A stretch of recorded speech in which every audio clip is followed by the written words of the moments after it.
Shalom Vacha, que le bon Dieu vous protège dans la santé et la joie. Et je me trouve au Canada et j'ai écouté hier une très belle histoire de ma nièce qui m'a raconté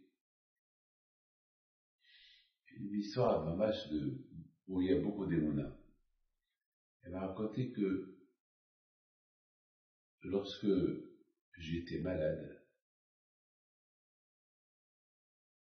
elle a rêvé un très beau rêve.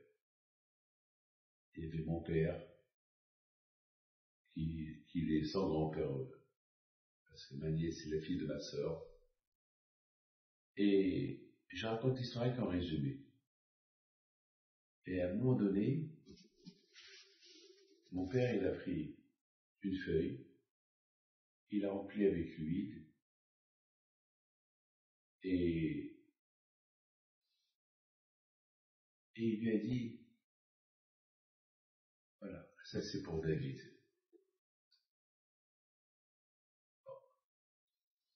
Elle est arrivée que mon père, la vache à l'homme, le mouchard, Pinto, il faisait des barrotes et tout. Il faut savoir que ma nièce, qui s'appelle Rena, elle était en Israël pour la mort de son père, Alav Shalom, Rabbi Pinhas, Amos, Alav Shalom. Donc, elle prenait le deuil avec sa mère à la maison. Et bien sûr, malheureusement, le jour de l'enterrement de son papa, c'est ce jour-là que je suis tombé malade. Et elle a fait le rêve, je pense, après quelques semaines, alors que moi j'étais à l'hôpital. Donc, elle raconte le rêve à sa mère. Sa mère lui dit, c'est un bon rêve, c'est papa qui nous bénit, qui bénit la famille, qui bénit David. Bon. Et à un moment donné, elle voulait partir pèleriner mon père. Mais sa mère, elle avait beaucoup de choses à arranger avant qu'elle voyage. Et ma nièce, elle n'a pas voulu dire à à sa mère, viens, on va pèleriner. Bon, ils avaient besoin, parce que là, ils n'avaient pas de voiture, donc c'était pas facile ils habitaient très très loin, donc c'était pas facile de faire aller pèleriner, faire des achats pour le voyage. Voilà, quelqu'un, il vient, quelqu'un qu'ils connaissent, il leur propose, comme ça, oui, il est parti pèleriner à Moshe Aaron Pindo, rien là tout de suite, elle a sauté, oui, tout de suite. Ouais, ils sont partis pèleriner, elle pensait au rêve, la feuille avec l'huile et tout. Alors, il a dit, dommage, j'ai pas d'huile, j'ai rien du tout. Bon, ils arrivent au cimetière, il y a là-bas une petite chambre. Il y a un monsieur là-bas qui bénit les gens qui arrivent pour pèleriner. Alors, elle rentre là-bas dans la chambre et lui dit, est-ce que je peux avoir un peu de l'huile de la veilleuse de Rabbi Moshe Pinto? Il a dit, j'ai rien, mais tout ce que je peux faire pour toi, je vais prendre du papier et je vais le mettre dans l'huile et je te donne. Exactement ce qu'elle a rêvé. Elle a rêvé mon père à la vache qui lui a donné du papier et il a versé de l'huile là-bas. C'est la folie. Elle m'a envoyé un peu de cette huile-là. Pour vous dire que les tzadikim ne sont pas morts. Les tzadikim, ils sont vivants.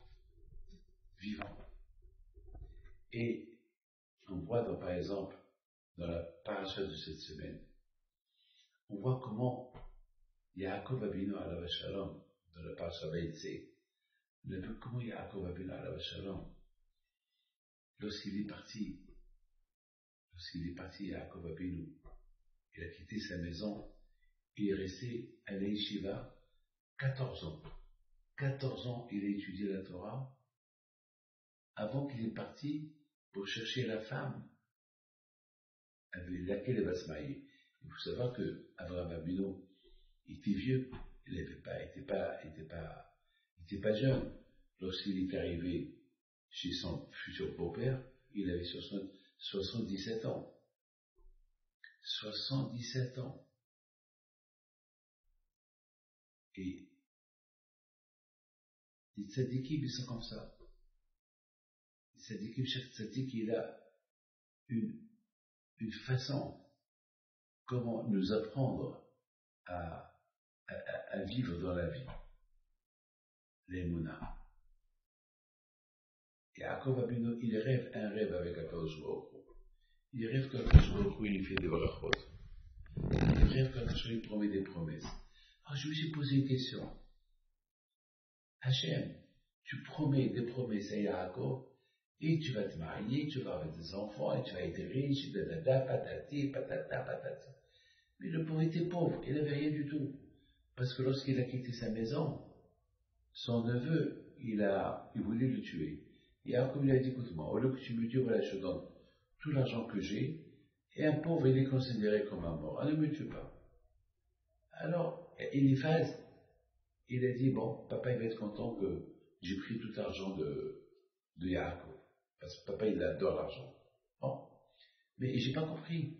Hachem, tu lui fais des brachot pour l'avenir.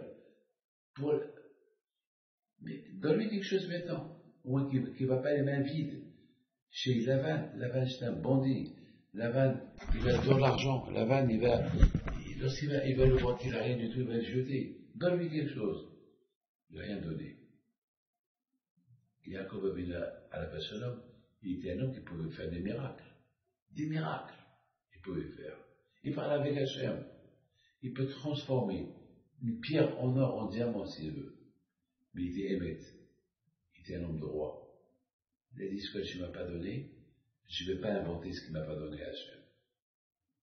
Là, il est parti sans rien du tout.